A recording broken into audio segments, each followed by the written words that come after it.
time of writing this forward, we are halfway through filming, and I am thrilled with what we have achieved. A period drama that feels utterly fresh and modern. Jane Austen, but not as you knew her. Chapter 1. 1819. It was a spring day that whispered of a fine summer to come, the flowers chancing to open themselves up and the mild air scented with possibility. On the green slopes above the tiny hamlet of Willingden, Charlotte Heywood was leading an assortment of her brothers and sisters on a walk. The rain of the previous days had prevented any exercise and, as the eldest of 12 lively offspring, she was excessively glad to be out of the house. The walk undertaken, but none yet willing to go back indoors, they decided to take their rest in the long grass. The gentle countryside rolled away from them in all directions, peaceful and luxuriously green.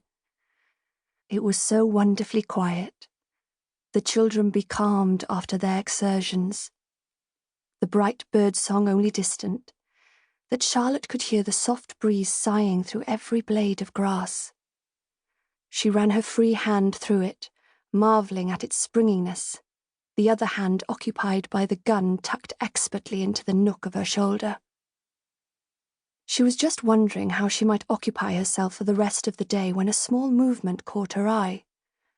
Just below the gathering of Heywoods were 2 rabbits, white tails flashing as they nibbled the clover. In a single, fluid motion, Charlotte stood up, shifted her grip on the gun, and took aim. "Look!" cried her sister Alison at the same moment, gesturing towards the rabbits, who immediately turned tail and vanished into the scrub. Charlotte, much irritated, was about to make a cutting remark when something more diverting caught her eye.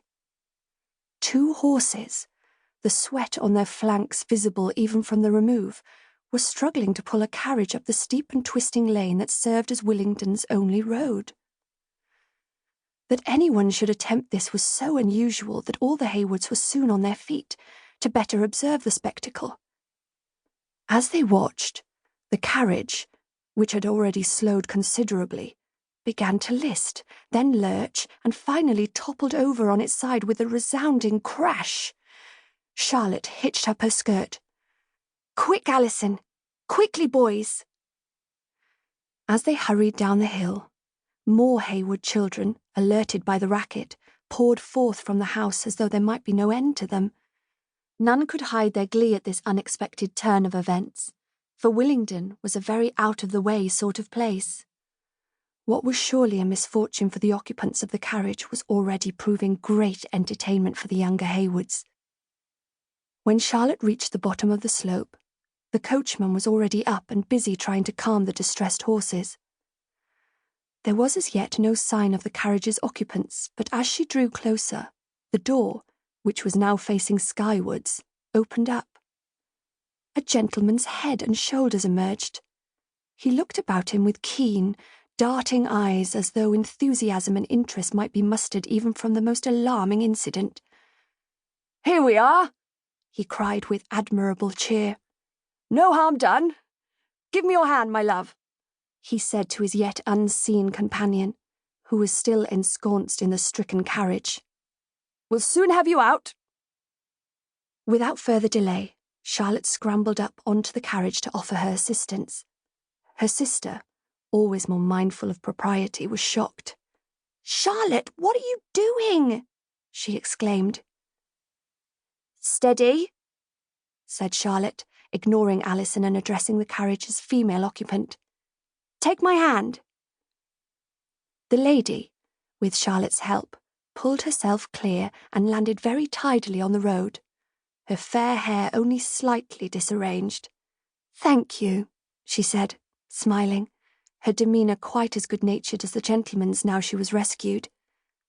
"You are very kind and very brave to risk yourself."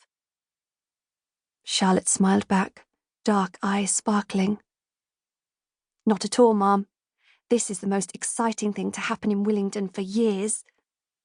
"There we are," said the gentleman from his precarious perch.